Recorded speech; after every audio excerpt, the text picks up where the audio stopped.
Open the pod bay doors, Hal. I'm sorry, Dave. I'm afraid I can't do that. We assume that's the Bahamas. 544 miles per hour, 46, 56 degrees.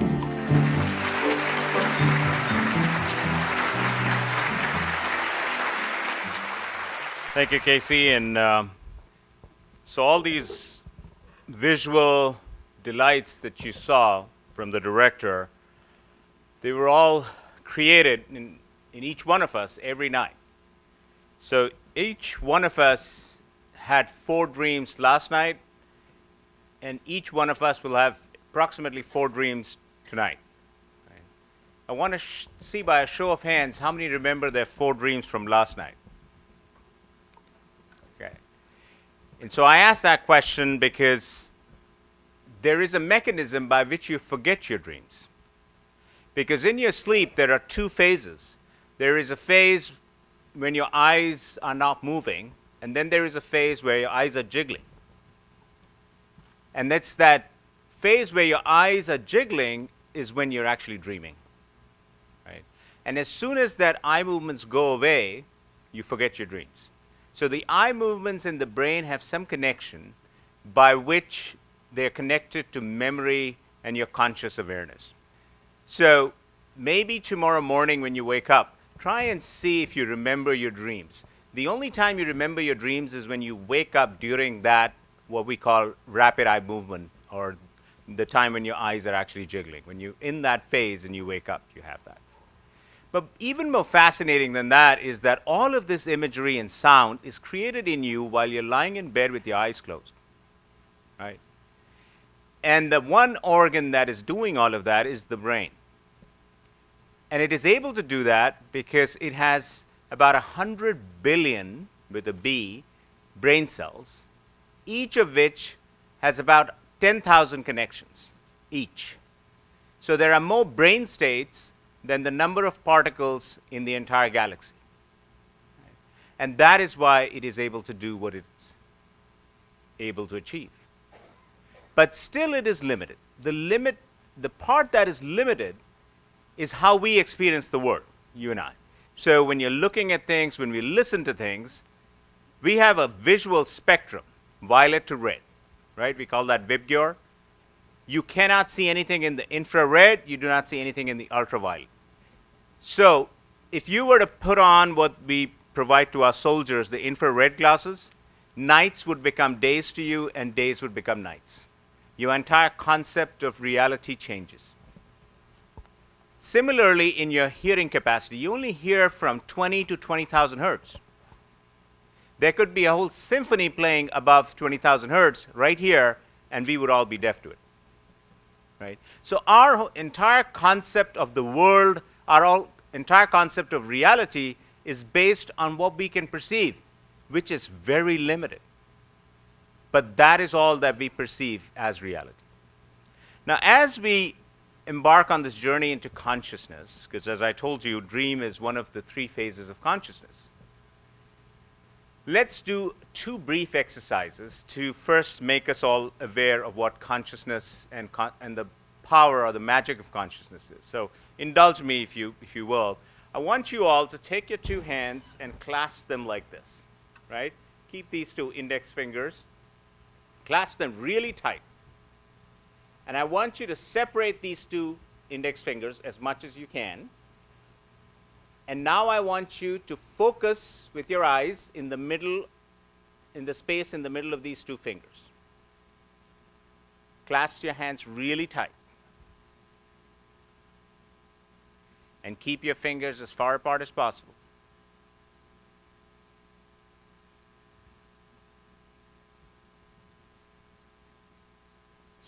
Focus right in the middle of your fingers. So as most of you have just experienced, you are unable to keep your fingers apart when you focus your conscious awareness between the 2 fingers. Right? If I would have told you this in theory, you would have said, I'm going to have no problems doing this, right? But when you actually do it, you're not. The key is to clasp your hands really tight keep your fingers apart and focus right there. If you're not able to do this in this lighted environment, when you go home, you should try it. Okay. One other thing, just to show you your conscious awareness. So take your right hand, put it in front of you, and I want you to focus your attention on the thumb. And as you focus your attention on the thumb, you're going to become aware of sensations in that thumb that you were not aware of just a minute ago.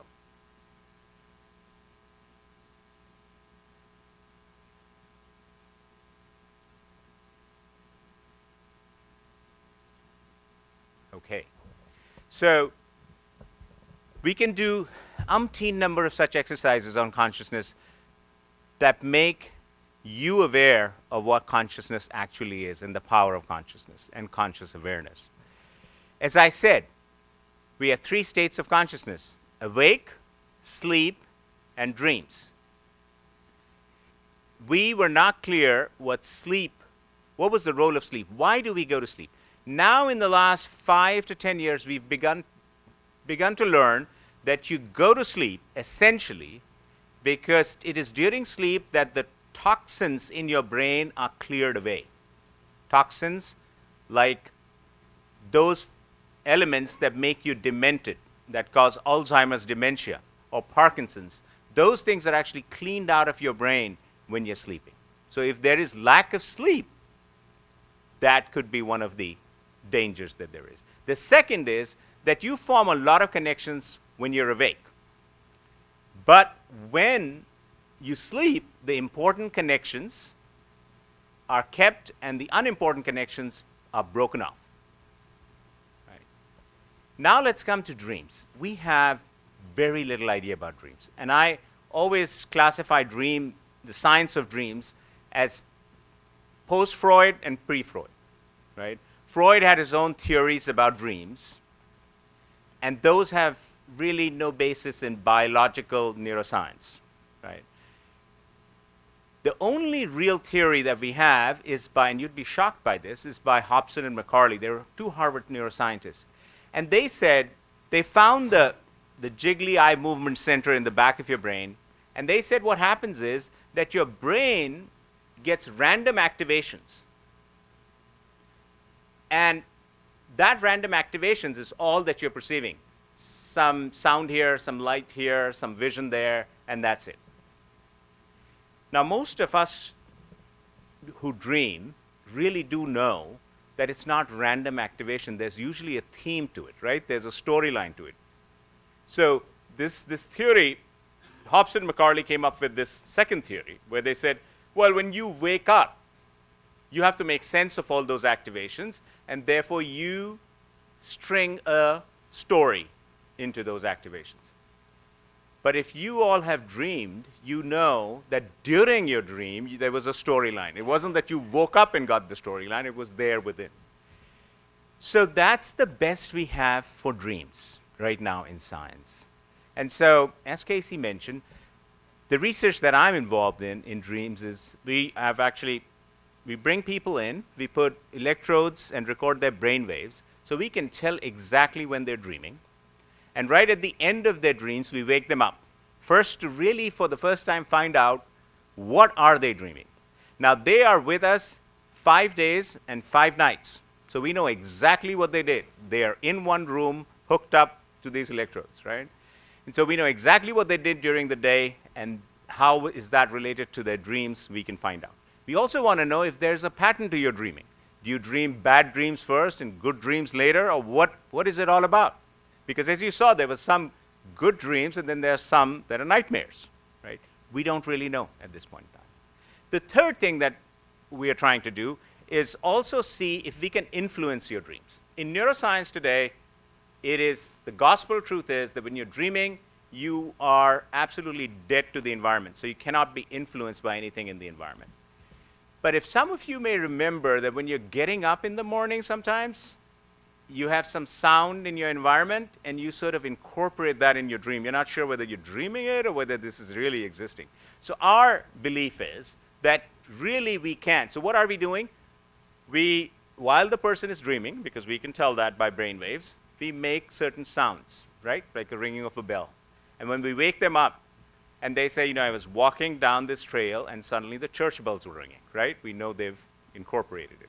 Or, not a lot, but a few sprinkles of water on their face while they're dreaming, right? And if they say we were walking down the path and then suddenly it started raining. So they've incorporated that. Why is that important, especially for someone like me who's basically a physician, maybe of the brain, but really a physician? Because what I eventually want to see is if your dreams get altered in different disease states, and by re-altering your dreams, can that be a new mechanism of treatment? Right? So that's the pipe dream that we have. That's the theory that we have. But really, we want to explore this third state of human consciousness that we have really not been, don't know much about. Now, consciousness used to be in the realm of philosophy more than in the realm of medicine or science. But now, they've isolated the actual circuit of consciousness in your brain, right? And so in animal models, there's a circuit of brain cells, and if the current oscillates at 3 cycles per second, the animal's unconscious, so are we, for that matter. And when that current oscillates at 8 cycles per second, we are conscious, right? So in these animal models, what has happened is, and this was one of my colleagues at Yale who actually pioneered this sort of research, they've isolated the circuit, the animal's right there. They have, if they turn the current to 3 hertz, the animal falls unconscious. They switch it to 8 hertz, the animal becomes conscious. They switch it back to 3 hertz, the animal falls unconscious. So we've isolated the basis of consciousness. And very recently, in human beings, like people who are in a coma, right, they've put deep brain stimulators. So they put electrodes in the depth of the brain to control this circuit. They've switched it on, and so the oscillating frequency has changed. They've changed it from 3 or 4 hertz to 8 to 9 hertz. And in the early studies that have been done, these comatose individuals have woken up and have started to feed themselves and interact with the environment. So for the first time in human history, we have gained the ability to alter human consciousness back and forth in a manner we have never been able to do in the past. Right? So I'll stop here with my brief comments, and we'll take any questions that you have on these subjects. Yes, please wait for the microphone to get to you. Yes. Hi, since you were talking about consciousness, how does that relate to like sentient self-awareness? A lot of people think of perhaps the way that we think of different animals relates to their degree of self-awareness or sentience, and how does that relate to the neurophysiological measurements you're taking? So let me take this question and try and answer this in 2 ways. One is there a brain region that has self-awareness as core to it? There is a region of the brain called the insula on the side of the brain. This is where that self-awareness or body awareness actually resides. So now people do distinguish between body awareness and your self-awareness as yourself, the body.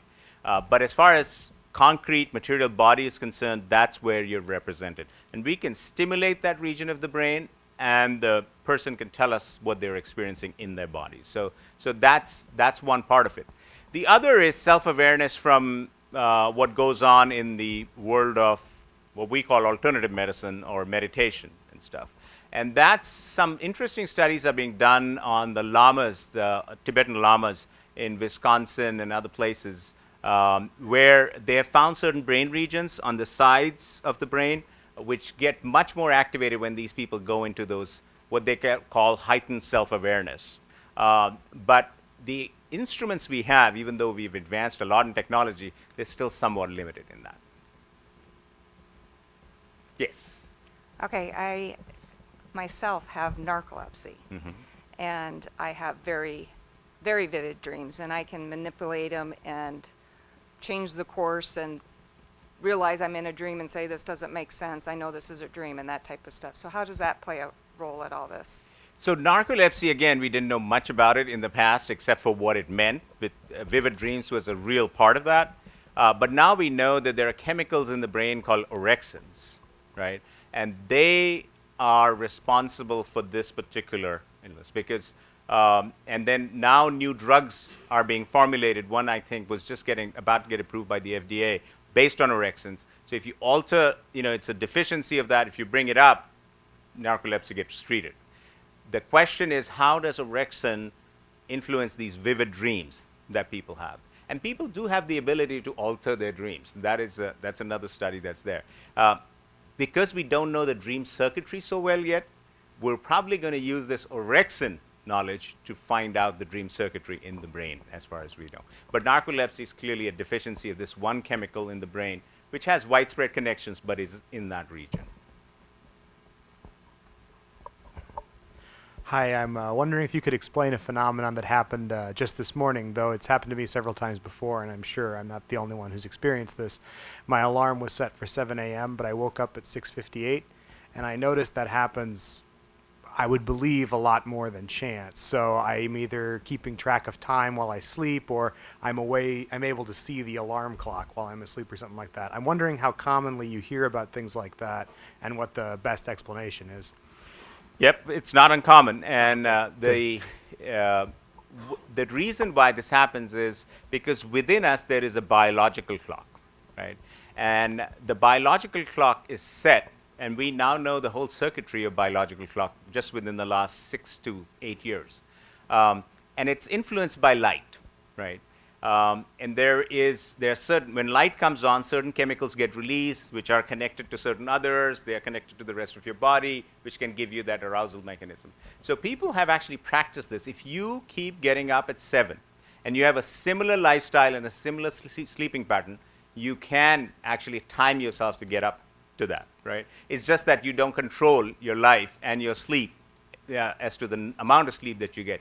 But there is a definite biological clock within us that makes us do this. It's like the bears when they go for this prolonged hibernation. There's a biological clock that's clicking, and that wakes them up. So the biological clock is a phenomenon that we have discovered. We don't know everything about it. We know the circuitry, and we'll probably know a lot more about it. But it's something that we are well aware of for the last decade or so. I had a most interesting encounter last summer. Perhaps you can explain. Anyway, I had met a young college student, and she was studying in France. And she had heard somewhere about John Neihart and Black Elk and the connection to dreams in the book Black Elk Speaks. Well, that was kind of part of the encounter. The interesting thing is, in conversation, she was Peruvian. She grew up in some kind of remote village of Peru, and somehow went to college in France. And that's where her instructor told her to, because of Neihart, she pursued a master's degree. But the interesting thing in conversation, she told where in her village, the people dream. Everyone dreams to the extent that in the morning they get up and sit around, whatever their breakfast is, have coffee, share dreams constantly. It was like just a normal activity of breakfast, and it just literally blew my mind. The other interesting thing is she mentioned that when she moved from Peru to France, she did not dream as much. So I don't dream. I mean, I do dream, but I don't recall them. But I think that's what made the conversation most interesting. Can you explain that village activity and the amount of dreams, and then her kind of not dreaming? So it's interesting. We don't have a lot of data on that, but there is some data that at higher altitudes, and I don't know where her village was, but at higher altitudes, there is more incidence of dreams or longer dreams than at sea level. And we don't understand why that should be, but that could have something to do with it, with France, where she was living, and in Peruvian mountains where she was. They have discussed, we've been fascinated by dreams for, like I said, for over 4,500 years. We've just begun to understand them from a scientific perspective only very recently. So clearly this fascination is there. People would remember their dreams if they wake up during the REM phase or around the REM phase. But I would doubt that they remember all the 4 dreams vividly that they have, because some dreams are just very short and some are for a period of time. But about a quarter of your sleep time, you are dreaming, right? So, I mean, you can imagine the kind of dreams that you get. And the younger the child, the more that phase is as part of the sleep. So it's sort of, we are trying to understand what is the developmental advantage of dreaming or that phase of sleep. We don't know that yet, but it probably has something to do with neural development too. So there may be more to it than just sort of figuring these things out just from a basic scientific perspective. There may be a huge medical advantage to it. We have another comment here. Yes.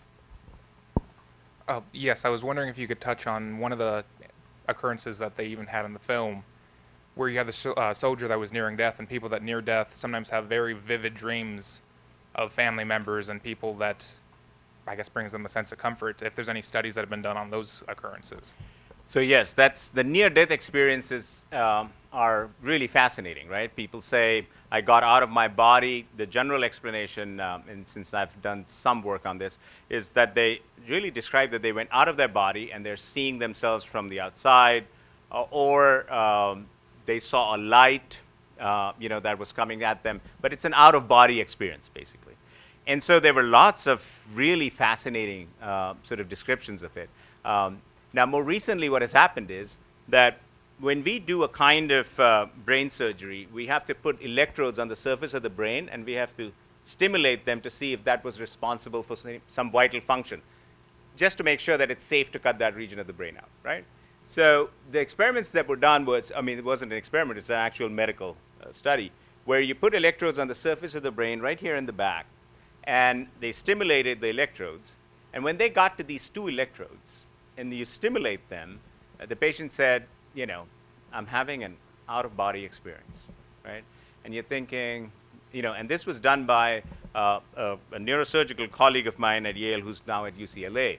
And so as he describes it, he said it was, after working hours, and he said, I was telling the patient, come on, let's be serious here, right? I want to know if it's tingling, if you're moving, if it's causing pain. Don't tell me about this. But then he realized that, she doesn't know which electrode he's stimulating. So he goes around stimulating different regions, and then he comes to these 2 particular ones, which she's totally unaware of. But every time he comes to these 2 electrodes, she says, I'm having an out-of-body experience. So it's reproducible, and it is proven beyond a shadow of doubt. She's not making it up, because she's not saying this for any other electrode, right? Just for those 2. And those electrodes were placed in a region which we call the watershed region of your brain. So you have blood vessels that supply your brain, the 3 major ones, that top part of your brain. They lie in the watershed region, like in your yard. That's where that's in between the areas of supply of these arteries. So when you die, your heart stops, right? Or near-death experience, your heart stops. So you get less blood flow to the brain. The areas that get affected first are these watershed regions, right? And right there is that out-of-body center. Now, we don't know why your brain should have an out-of-body center, but that's probably a less glamorous, but a more concrete scientific explanation as to why you get that. Yes. Hi, I was just wondering, since you were talking about the circuit of consciousness and how you could actually change that from 3 to 8 hertz, I was kind of wondering what would happen if you change the hertz to something like, say, 20 or like 1. So we do know that when the oscillating frequency is 3 or less than 3, you lose consciousness. You're in a coma or in deep sleep. If the circuit oscillates between 8 hertz to 15 hertz or 20 hertz, you're conscious.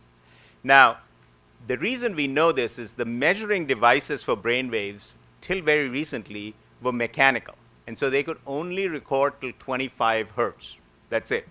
Now with electronic and advanced computers, we know that your brain waves oscillate at 10,000 hertz, right? But this has only been possible, the recording's only been possible in the last 5 years. So we know they exist, we don't know why they exist.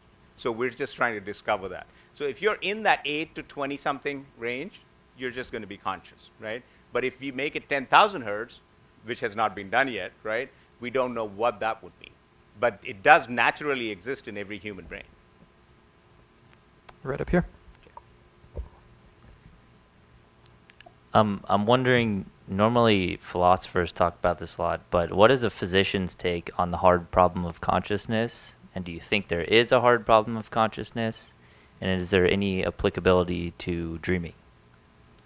So let me get that. You wanted a hard problem of consciousness or the heart problem of consciousness? Heart. So consciousness, much to the chagrin of my cardiology colleagues, has really nothing to do with the heart, because the circuits are all in the brain.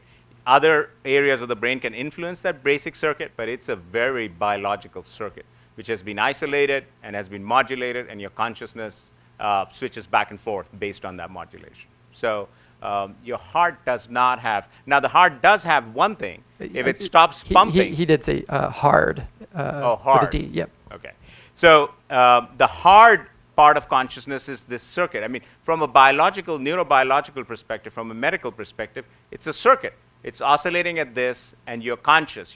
By consciousness, we mean that you're aware and you can interact with your environment, and we can modulate it. So from a scientific perspective, that's what it is. From the point of view of philosophy, it's a different matter. But for us, it's very hard science. There is a circuit. We can change it. Your consciousness changes. We're at the edge of waking people from comas by using these technologies. So we not only know the science, but we can deliver it, and it can have medical utility right off the bat.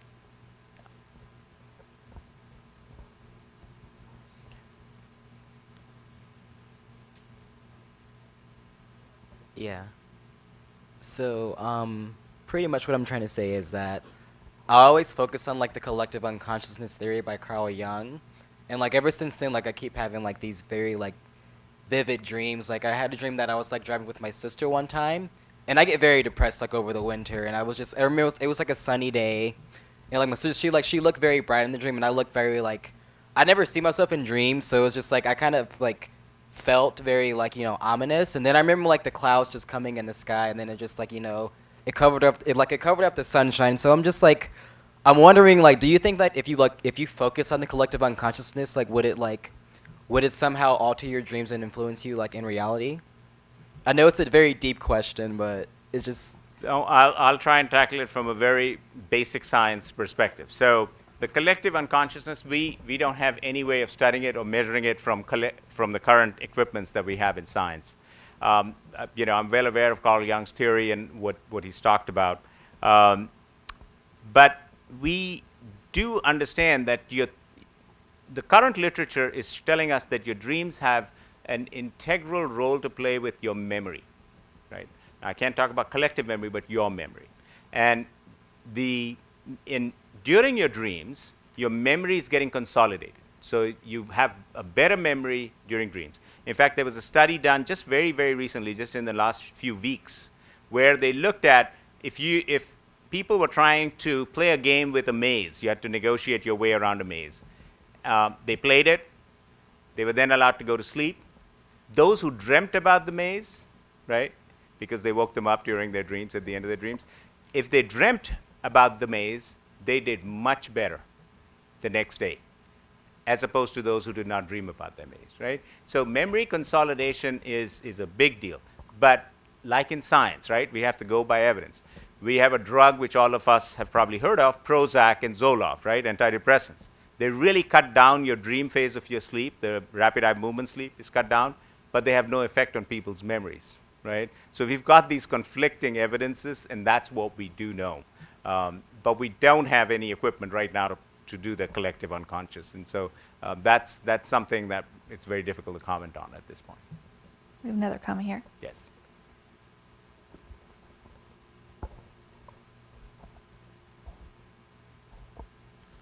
Thank you for taking questions. Over 25 years ago, I had my entire thyroid removed, and I've always taken name brand Synthroid up until this late September. And that's the first time that I started taking natural Synthroid. And it sure feels like there's been an explosion in the amount of dreams that I've had since that time. Have you seen or read of a correlation between the thyroid and dreams, or would that be related to the memory component, So the thyroid, there's no direct correlation, but the thyroid hormone does control the metabolism of the body, including the brain. So it can potentially have that effect, but there's not much literature on that, especially on different kinds of thyroid preparations causing a change in your dream pattern. When I was in high school, I took a psychology class, and we briefly touched on dreams. And one of the exercises they had us do was to keep a dream journal. And as I was doing that, I noticed I was recalling more and more dreams just through that practice. And I'm wondering if has there been any studies that show if there's any cognitive or psychological benefits to committing to a practice like that? There is some literature on if you try and will yourself consciously to remember dreams, and you go into what's called an aware sleep pattern, there is some increased awareness of the dreams than usual. We don't understand the mechanism by which it does, but there is literature out there that does say if you consciously try and go into this type of sleep, you do remember your dreams more than that. And it's a fascinating thing, but we don't really know the mechanism yet. Thanks for lending your expertise. Yeah. I was really interested in the study that you talked about that you were doing with 5 days, 5 nights. And I was wondering, this kind of goes along with the last question, because it's a different way you kind of collect data when you have to ask people, what did you dream about and what was your story and stuff. Have you found methods that work better, like having them write it down the minute they wake up, or do you just ask them and interview them, or what's the process for collecting those memories? Sure.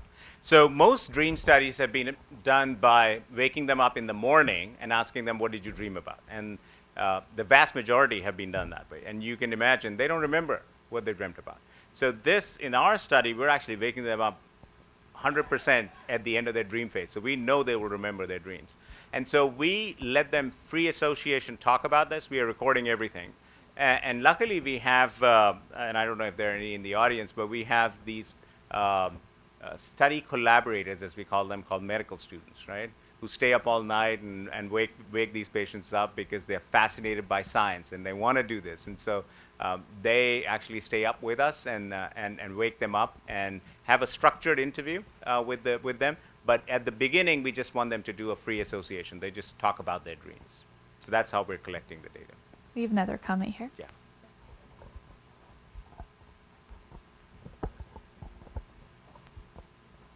I was curious about, I don't know what you would call it, but kind of middle states. So visions, daydreams, things like sleep paralysis and lucid dreaming, and how those all relate to sort of your 3 categories. So currently, obviously, from a scientific perspective, there are 3: awake, sleep, and dream. When you're daydreaming, it's still dreaming. Lucid dreaming, it's still dreaming. It's just a type of dreaming that you're doing. I know people talk about a 4th state, and but we in science have not been able to record that kind of a state where you have altered awareness. That's there. We have none of that. In fact, hypnosis is considered an altered state of consciousness, but when you actually study it with brain waves and other mechanisms, there's actually no difference between that and wakefulness. So we just have, either we don't have the equipment sensitive enough to pick those things up, but whatever we're picking up, there is no difference between them and the other 3 states that we have. Right down here. Hi, you mentioned something about Zoloft and antidepressants and things and how those change dream states. Can you go into that a little bit more, please? So Zoloft and Prozac, these antidepressants, these particular types of antidepressants, they actually decrease your rapid REM sleep, which is the dream phase of your sleep. And sometimes they almost totally take it away. And so the concern was that because REM or dreams are important for memory consolidation, that they would affect memory. And so studies have done detailed memory testing before and after, and they found absolutely no difference. So that's the real chink in the armor of this memory theory of dreams. So really we don't find any ill effects of that in terms of cognition with them, but it does decrease the REM dream phase of your sleep substantially. We have time for about 2 more questions here. Hi, thank you. I have a couple separate questions. Yes. One is, what about people who are sight challenged, who are blind, unable to see? How do they dream, or do they dream? The other question, you often hear people say that they ate a certain kind of food before they went to bed, and then they had some really crazy dream, either a good one or a bad one. Does that really have any effect, the type of food you eat? Thank you. So let me tackle the first question first. So if you are blind from birth, you do not have visual dreams. If you're blind after the age of 7, you have visual dreams, even though you're blind after that. So it's just a cutoff at, that's been found. In terms of food and dreams, we don't have any direct evidence of that in science, but I hesitate to say that because we have such limited studies. And there is this whole brain-gut connection that's there. It's the type of bacteria that normally lives, what we call flora in your gut.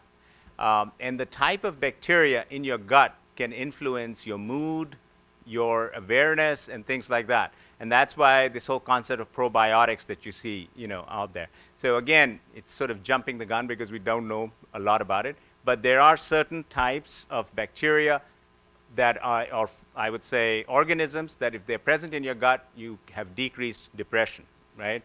And if there are other kinds, then you have increased depression. So there is this brain-gut connection that's there. We just don't have really good evidence yet in sleep and dreams about it. I've got a weird question, so it's kind of a statement and a question. It's obviously incredible how creative your mind is when you're sleeping, the details, the colors, just all the stuff that your brain comes up with.